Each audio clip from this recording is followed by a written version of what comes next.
Bonjour tout le monde, c'est le grand retour des vidéos du PNC. Je me présente Sylvain Marcoux. Ça fait à peu près 9 mois que je n'ai pas fait de capsule vidéo. Depuis ce temps-là, on a mis sur pied une chaîne, pas une chaîne, mais un site web. On diffuse de l'information, on essaie de suivre l'actualité nationaliste, ici comme ailleurs. Souvent, c'est les mêmes thèmes qui reviennent. Donc, je fais une capsule vidéo pour vous informer de où est-ce qu'il est rendu les démarches du PNC, le parti, ce qui se passe avec ça, mis à part le site web. Nous, on avait fait une demande d'autorisation auprès du DGEQ l'été passé. Ceux qui l'ont vu, possiblement, il y a eu des échanges entre le DGEQ et moi-même. J'ai diffusé ça justement sur le site du parti. Ce qui s'est passé, pour ceux qui ne le savent pas, ceux qui ne sont pas au courant, c'est que le DGEQ nous a refusé l'autorisation officielle de reconnaissance du parti. Et ce, même si on avait tous les critères, on répondait à tous les critères requis que le DGEQ exige pour quiconque fait des demandes d'autorisation de parti officiel. Là. On avait les signatures, on avait au-dessus de 130 signatures, on avait l'argent qui s'apprenait, on avait l'exécutif, on avait tout le staff, comme on dit, de choisi pour diriger le parti. Mais même suite à ça, ils nous ont expliqué, le DGEQ, Pierre nous a dit qu'il ne voulait pas se faire le complice d'une infraction au code criminel. Parce que nous, au PNC, ce qu'on fait aussi, c'est qu'on revise l'histoire. Il y a des mensonges, pas juste dans l'actualité, des mensonges dans l'histoire. Concernant la Deuxième Guerre mondiale, là, je ne ferai pas une capsule là-dessus, j'en ai déjà fait antérieurement. Mais pour résumer, c'est qu'on nous a fait à croire que les Allemands, les nationaux-socialistes, auraient eu des politiques génocidaires envers une population ciblée, alors que c'est faux. Les historiens qui se sont penchés là-dessus depuis au moins 30-40 ans. Et puis, il n'y a jamais eu de politique génocidaire, il n'y a jamais eu d'instruments de la mort qu'on appelle des chambres à gaz homicides. C'est tout de la bullshit, c'est totalement faux. C'est des mensonges institutionnalisés dans le seul but de culpabiliser les Blancs, ok? Pas juste les Allemands, tous les Blancs. C'est une nouvelle religion qu'on essaie d'imposer à la population mondiale, surtout en Occident. C'est de la grosse foutaise, et je dis, et on leur dit en pleine face que vous êtes des menteurs, des imposteurs, des escrocs. Donc, pour ça, le DGEQ a dit qu'il ne voulait pas se faire le complice d'une infraction au code criminel. Juste pour préciser, en juin 2022, le Parti libéral, autrement dit le gouvernement fédéral, a amendé l'article 319 du Code criminel qui criminalise justement le simple fait de remettre en question, de se questionner sur le pseudo-génocide en Allemagne. Donc, moi, je trouvais que, on trouvait, nous, au parti, que c'était arbitraire. C'était une décision qui était subjective. Le DGEQ a dépassé le cadre, si on peut dire, de ses fonctions. Là. Donc, on a fait une demande comme une plainte au tribunal administratif. Ils nous ont répondu que ça ne relevait pas de leurs compétences. On a fait ça aussi au droit de la personne, mais ça, on s'attendait à qu'il n'y ait pas de réponse positive. J'ai donc communiqué avec le ministre de la Justice, Simon Jolin Barrette, pour ne pas le nommer, au Québec. Je lui ai expliqué, j'ai essayé, je n'ai même pas été capable de le rejoindre. Jamais aucun retour d'appel, aucun retour de courrier. Le GEQ, il m'accuse d'être un criminel. Mais il faudrait régler ça devant le juge. Porter des accusations envers moi, puis on ira régler ça devant le juge. Si réellement je suis en infraction. Fait que, entre-temps, je m'attendais à ce que la Sûreté du Québec débarque. On est m'arrêté, on est m'accusé. Parce que là, j'étais un criminel. Moi, rarement en question, le pseudo-génocide. C'est rendu criminel. Mais non, la Sûreté du Québec est pas de tonti. On attend. Fait que il n'y a rien qui se passe. L'article que j'ai écrit sur le site du PNC, qui se trouve être la réponse, et mes commentaires, mes objections à cette décision arbitraire-là du DGEQ, elle a été cliquée au-dessus de 500 fois. Elle a été vue au-dessus de 500 fois.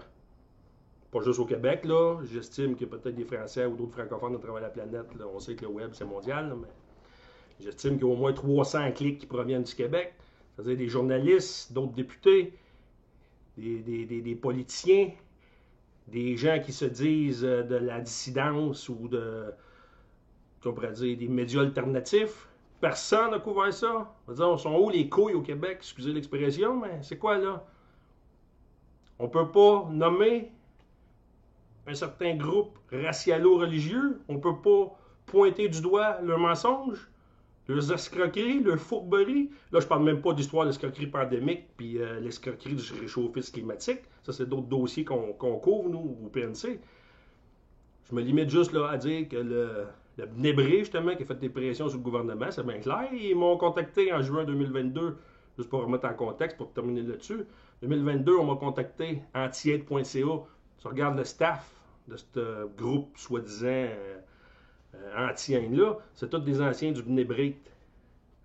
Donc, en même temps, ils voyaient, je faisais des capsules vidéo à l'époque, ils voyaient qu'on se préparait pour s'organiser en parti politique officiel. Au même moment, ils communiquent avec moi pour faire une entrevue. Et en même temps, ben, c'est ça, il y a le fédéral qui amende l'article 319 pour criminaliser toute remise en question, donc le révisionnisme historique, autrement dit, toute remise en question de ces pseudo-chambres à gaz homicides-là, c'est des pseudo-génocides tout court, mais ça, je ne rentrerai pas là-dessus, là-dedans, dans cette capsule-là, mais j'en ferai peut-être d'autres plus tard, juste là-dessus.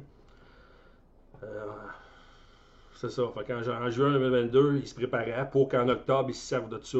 Ben, plutôt même en novembre, pour que le DGEQ se serve de ça pour se dire que non, ils ne nous autorisent pas comme parti officiel, sous prétexte qu'ils ne voulaient pas se faire le complice d'une infraction criminelle, qui est toute la bullshit. C'est juste qu'ils ne veulent pas nous voir en politique. Ça prouve une chose, c'est qu'il n'y a pas de démocratie au Québec. Pas plus qu'au Canada, remarquez. Il n'y a pas de démocratie au Québec. Il faut avoir tout le même langage, tout le même discours, tout le même narratif. On va tous crever de chaud ou de je sais pas quoi, en tout cas du climat. On va tous mourir de la grippe apocalyptique. Ça, c'est un autre crasse, là, mais on en reparlera plus tard, une autre fois. Allez voir, allez visiter le site partinationaliste.com, www.partinationalistechrétien.com. Faut pas l'oublier, chrétien. C'est le Christ contre le Talmud. On est encore là, plus que jamais. Tout ça pour dire qu'il y a une élection partielle qui va être déclenchée demain. Je ne sais pas quand est-ce que la capsule va être diffusée, mais en tout cas, ça va être le 30 août. Legault est supposé déclencher l'élection partielle dans Jean Talon. On va y être. J'espère qu'il va y avoir des guerriers et des guerrières qui vont mettre l'épaule à la roue. Ah, ça me fait penser, j'ai pas mis de lien pour dire le financement ou l'encouragement, là, mais je m'arrange pour faire de quoi pour que sur le site, dans la section soutien, il y ait une façon de faire des virements. Pour qu'on puisse s'afficher, distribuer des tracts, distribuer notre programme pour que la population de Jean Talon ait une alternative politique, parce que là, c'est une véritable farce, c'est une joke. C'est une vraie farce. On a le candidat péquiste qui est approché par la CAQ. Le scandale, c'est de savoir si oui ou non la CAQ, avant l'élection 2022, d'octobre 2022, s'il est à pour reculer par rapport à leur promesse de troisième lien ou non. Mais non, le scandale n'est pas là. Le scandale, c'est de voir que les candidats, ce sont des poufiasses. Ça passe d'un parti à l'autre. Ça y va selon le plus offrant. Comme le candidat péquiste. Il a discuté. C'est donc dire que le programme de la CAQ, ça ne vaut pas plus cher que le programme du PQ. C'est une question d'opportunisme politique. Les candidats, là, Dominique Anglade, qui était président de la CAQ, qui est devenu chef du Parti libéral, François Legault, qui était ministre des Finances du PQ. La première fois que j'ai assisté à un meeting politique, là, pour l'anecdote, c'était au Parti québécois en 2005 ou 2006, je ne me rappelle plus exactement. 2005 ou 2006, c'était François Legault qui était en tournée et qui nous présentait son budget de l'an 1 d'un Québec souverain. Imaginez. Une grosse pointure du PQ, Legault, qui forme son parti, qui va recruter un gars comme Drainville, une autre affaire, un autre gars qui passe de Radio-Canada, qui s'en va à PQ, qui retourne à Cogeco, qui se fait rappeler, puis retourne au PQ. C'est toute la même poutine. Comprenez bien ça. C'est un parti unique. La CAQ, Parti libéral, Parti québécois, Québec solidaire, ils obéissent tous, ils se soumettent tous au même programme politique qui vient de Davos. C'est l'agenda 2030 de l'ONU. C'est le gouvernement mondial qui s'installe. Ils sont tous pour le multiculturalisme. Ils sont tous pour l'immigration de masse. C'est toute la bullshit. Là, on a une crise de logement. Il n'y a pas personne qui allume que c'est peut-être à cause des 40 ou des 50 000 immigrants illégaux qui rentrent, si c'est pas plus par année, puis qu'ils vont chercher, puis qu'ils louent des appartements, des loyers qui enlèvent aux autres. La population active, les contribuables. Pas personne qui allume. Ben non, il faut créer, il faut bâtir, il faut financer d'autres logements sociaux, puis c'est non, c'est en qui paye encore une fois, ou que ça nous enrichit. Ça n'enrichit plus pas personne. Il n'y a pas personne qui s'enrichit avec l'immigration, à part justement la grosse pique dans l'immobilier, puis les multinationales qui nous vendent nos cochonneries, puis la patente. Ça fait rouler l'économie, ça augmente la taille de l'économie, je suis d'accord, mais le pouvoir d'achat de la population n'augmente pas. Aujourd'hui, un salaire de 30$ de l'heure, ça équivaut même pas à un salaire de 15$, 14$ de l'heure, il y a 15 ans. En frais de pouvoir d'achat. Les loyers ont triplé. Les maisons, à quoi? Doublé? C'est pas plus. Coût de l'énergie.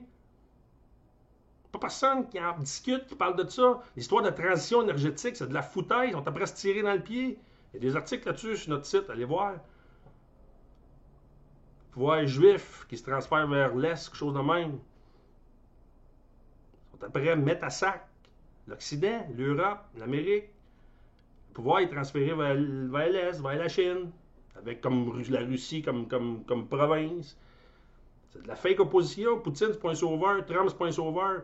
Anyway, même si c'en était, il faut s'organiser ici, au Québec, au Canada. Il faut s'organiser. Il ne faut pas attendre des sauveurs. Il faut mettre nos culottes, il faut s'en sortir. Puis c'est pas juste sur les réseaux sociaux qu'on va gagner des batailles. Ces réseaux sociaux, c'est bien, c'est bon pour diffuser de l'information. Encore là, ça peut être aussi nocif en ce sens qu'il y a beaucoup d'intoxication, il y a beaucoup de fausses informations, même dans la soi-disant information alternative. Quand je regarde voyons comment il s'appelle, Pitt, là, André Pitt, pour donner comme exemple, André Pitt, Trudeau, pour lui, c'est un nazi, Legault, c'est un nazi, voyons, d'où tu sors, toi? D'où tu sors? Legault, il est pour le multiculturalisme, Trudeau, il est pour le multiculturalisme. Pensez-vous réellement que les nationalistes allemands agissent de cette façon-là? C'est tout le contraire. Quand vous étudiez l'histoire, c'était des nationalistes. Encore là, je ne veux pas refaire l'histoire de la Deuxième Guerre mondiale, puis l'histoire entre deux guerres, puis l'histoire du national-socialisme. Ça n'a pas rapport. Je veux juste défendre l'histoire. Je veux juste défendre la vérité historique. Ces gars-là, les Allemands, les nationaux-socialistes, se battaient contre les mondialistes de l'époque, contre la pègue financière, les banques, ce que Arcan appelait les banques de l'or, la haute banque de l'or, c'est des Juifs. C'est pas juste les Rothschild, mais entre autres, les Rothschild. C'est Wall Street, c'est la City. Ils se battaient contre eux autres. C'est pour ça qu'il a réussi son miracle économique. Là, je vois du coq à l'âne parce que je veux réellement pas vraiment. J'aime pas ça, suivre un script. Je veux dire, ils se battaient contre les mêmes pourritures, qu'on va dire, qui essayent de dicter et qui essayent d'instaurer le nouvel ordre mondial. C'est la même chose. Les médias nous ont censurés, ouais, c'est ça. J'ai envoyé des communiqués, moi, suite à la réponse de GEQ. Absolument, moi, je me suis présenté 2 fois en politique comme candidat dépendant, à part la fois que j'étais conseiller municipal, là, dans une petite municipalité dans la région de Drummondville, mais je me suis présenté 2 fois. À toutes les fois, une fois fédérale puis une fois provinciale, 2018-2021. Toutes les fois, les médias locaux, ils répondaient à mes communiqués. Ils m'accordaient des entrevues. J'expliquais mon programme politique. Même si j'étais indépendant, puis même si je suis pas naïf, là, je savais bien que j'étais pour me faire élire, mais c'est pour mettre des idées sur la table. C'est pour que les gens puissent comprendre qu'il y a peut-être d'autres façons de réfléchir, puis d'autres façons de penser que qu'est-ce que TVA, puis qu'est-ce que la presse, puis le Journal de Montréal offre comme réflexion, si on peut dire. Mais ils m'accordaient des entrevues à l'époque, ces journalistes-là, en 2022, lorsque le DGEQ a refusé le parti, l'autorisation du parti, j'ai envoyé un communiqué. Zéro. Rien, niet, aucun retour d'ascenseur. Personne, même les médias locaux, on ignore le PNC. Ça prouve une chose, c'est qu'on est dans le droit chemin. Ça veut dire que notre programme, il est bon. Ça veut dire qu'on pointe du doigt puis on cible les vrais problèmes puis nos vrais adversaires. C'est pour dire un autre mot, là. Ça donc dire que je vous invite à militer auprès du PNC. Prenez le temps d'aller lire le programme. Écoutez, lisez les articles. Allez lire les articles qu'on diffuse. C'est une autre façon de penser, c'est une autre approche, c'est une autre compréhension de la réalité. Mais encore là, pour comprendre la réalité d'aujourd'hui, l'actualité, il faut savoir, il faut comprendre d'où ce qu'on vient. Il faut comprendre l'histoire. Toutes les organisations mondialistes, OK, d'aujourd'hui, l'ONU, qui est la tête de toutes ces organisations-là, avec ses agences, telles que, on l'a souvent dit, l'OMS, en ce qui a trait au délai climatique. L'OMS, ça veut dire le délai pandémique. Le GIEC, le GIEC, le groupe international d'experts sur le climat, ça c'est sur le délai climatique. C'est encore une agence de l'ONU. L'UNESCO, c'est sur les délires LGBT, les théories du genre, puis toutes ces idioties-là anti-scientifiques, de dire qu'il y aura plus qu'un genre dans la nature, de plus que deux genres, dans la nature, c'est carrément, faut vraiment, il y a vraiment qu'un bout. Il y a vraiment qu'un bout. La théorie critique de la race, comme si les races n'existaient pas. Ben non, les races n'existent pas. Ah ben, il n'y a pas de déterminisme racial. Ce n'est pas d'être dans la haine, ça, de dire qu'il y a un déterminisme racial. C'est juste de dire que chaque race a ses spécificités, a ses qualités, a ses forces, a ses faiblesses. Ça ne veut pas dire que les Blancs sont supérieurs aux autres. Ça veut juste dire qu'on est différent. Puis quand on est nationaliste, ça veut surtout dire qu'on veut protéger puis défendre notre race à laquelle on fait partie. Toutes les autres races, à part les Blancs, ont leur ligue puis ont leur groupe de défense. Juste regardez ici au Canada. Tu as la Ligue des Noirs, tu as le Black Lives Matter, tu as le Bnébré. Hein? Les Juifs, on ne peut pas avoir plus racialiste que cette religion racialiste-là. Le Bnébré, le Congrès juif canadien, le Congrès juif mondial. Ça, c'est autorisé, ça, c'est bien. Si on applaudit, les médias, ils se soumettent à ça. Puis, j'irai pas plus loin, là, mais c'est pire que ça. Mais de dire que nous, les Canadiens français, qui, on s'entend, on est blancs, d'origine, nous, on n'a pas le droit, là. On n'a pas le droit à l'existence. On n'a pas le droit à notre légitimité politique. Comment ça? Qui se soumet à ça? Pourquoi il faudrait se soumettre à ce narratif-là? Peut-être parce que, on le sait, hein, peut-être parce qu'il y a des sous-loges, comme on dit. Hein, les politiciens et les médias font partie de sous-loges. Puis c'est pas eux qui décident. Hein, ils reçoivent des directives. Puis nous, notre narratif puis notre programme, ben, c'est pas vraiment nous autres qui le décident. Ça vient plutôt des organisations et des instances, justement, mondialistes.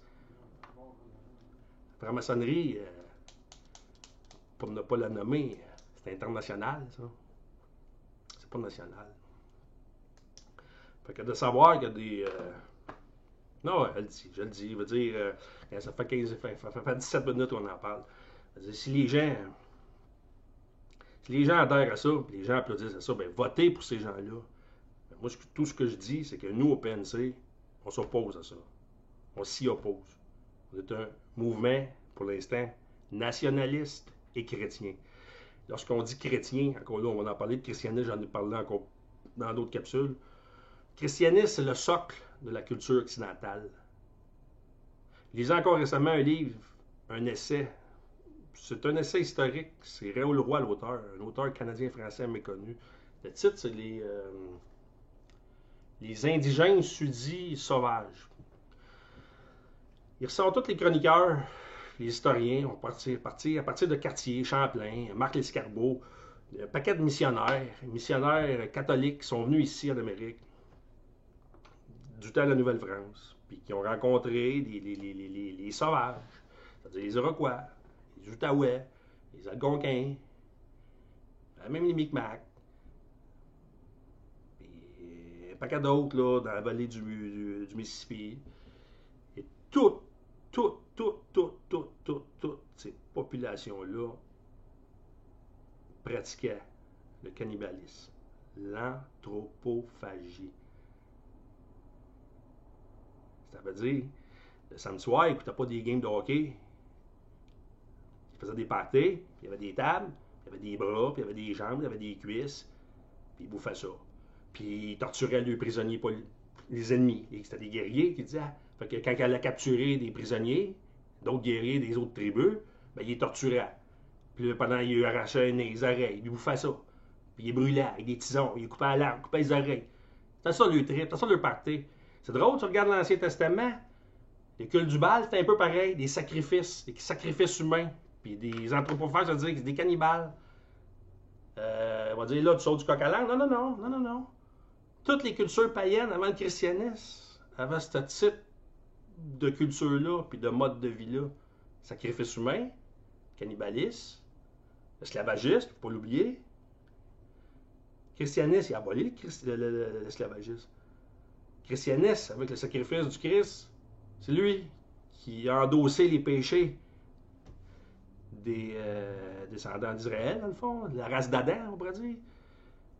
Pas juste Israël, la race d'Adam au complet. Donc, son sacrifice, il vient réparer le péché originel, justement, de tous ces autres peuplades-là qui vivaient de façon, on va dire, un peu particulière, telle que je viens de vous décrire. C'est le christianisme qui abolit ça. Ça a pris du temps, mais c'est le christianisme qui abolit ça. On aura beau dire ce qu'on voudra. C'est le christianisme qui a amené la laïcité. Rendant à César ce qui est à César, rendant à Dieu ce qui est à Dieu. Les religieux s'occupent de leur spiritualité, puis les aristocrates ou les nobles, ou du moins les politiciens ou la société civile, s'occupera de politique. C'est le Christ, c'est le christianisme qui a amené ça. Je suis pas, comment on dit ça, donc, je suis pas une grenouille de bénitier, moi, là. Mais je suis capable de reconnaître la valeur du christianisme. Puis je suis capable de reconnaître le fait que. Puis là, je suis pas partisan de François Ier. Là. Je suis pas un partisan de Vatican II. Là. Je suis pas. J'applaudis pas là, ce type de catholicisme-là. Là. Puis ça veut pas dire non plus que je souhaite revenir à une forme de catholicisme strict, puis dogmatique, puis ainsi de suite. Non, non. D'une certaine façon, on va dire, moi l'avouer, je ne vais pas à messe, puis je pratique pas de façon quotidienne, mais je m'intéresse au christianisme, en tabarouette pour ça. Fait d'une certaine façon, on va dire, oui, tu es protestant. Admettons que je suis protestant, faute de mieux. Faute de mieux. Mais il y a une chose qui est sûre, comme j'expliquais, ça s'étire, 22 minutes, je sais que c'est long. Je suis capable de reconnaître la valeur du christianisme. Je suis capable de reconnaître les bienfaits du christianisme, ce qui a emporté le christianisme à l'humanité. Quelqu'un qui n'est pas capable de voir ça, c'est parce qu'il ne comprend rien, l'histoire. Je lisais encore là pour terminer peut-être là-dessus, un livre sur les manuscrits de la mer Morte qu'ils ont découvert en Égypte. J'avais vu, c'était dans quel contexte ils avaient découvert. En tout cas, de façon officielle, là. C'est vrai, c'est faux, je ne sais pas, mais mettons que ça serait vrai. Mais c'est encore une histoire de vendetta. T'as des clans en Égypte, des clans arabes, musulmans. T'as des vendettas, des revanches. Puis la gang qui a découvert ces manuscrits-là dans des genres, ou je sais pas comment on appelle ça, là, dans des outils, ben, ils l'ont dit quand ils ont fait des entrevues, ils les ont bouffés, les adversaires. C'est une culture, c'est une pratique. On a tendance à le taire. Ça, c'est juste pour défendre le christianisme. Les gens qui crachent le christianisme, c'est qu'ils n'ont rien compris. Ils n'ont absolument rien compris. Pour ce qui est du christianisme, c'est ça. Donc, ouais, fait que pas mal fait le tour. Pour revenir avec l'élection partielle qui va se tenter demain, on en fait d'autres capsules. Anyway. L'élection partielle qui est déclenchée demain, on va être présent, on va s'afficher, on va mettre des banderoles, des bannières, on va distribuer des tracts, on va distribuer notre programme. Fort possiblement qu'on va aussi présenter un candidat. Je suis pas sûr encore, mais il y a des bonnes chances qu'on présente un candidat. Pour juste. C'est ça. Pour montrer que. On va être indépendant, mais on va se présenter pareil. Donc, puis prochainement, ben, on parlera plus du programme. Prochaine capsule, on parlera du programme. Fait que je vous laisse là-dessus. Ça fait déjà 24 minutes. Là. Fait qu'on se reprend. Puis à bientôt.